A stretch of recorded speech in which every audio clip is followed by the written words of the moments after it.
मोअज़्ज़ज़ नाज़रीन, वीडियो देखने से पहले हमारे चैनल को सब्सक्राइब करें और घंटी का बटन दबाकर अपनी मोहब्बतों से नवाजें।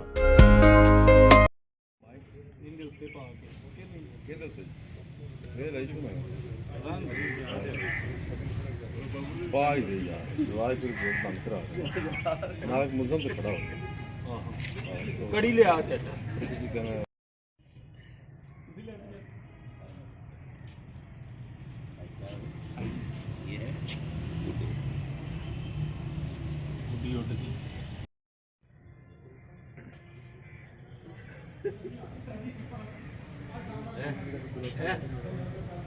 किते 92 ਦਾ ਜਿਹੜਾ ਨਾ ਅਫੀਸ਼ੀਅਲ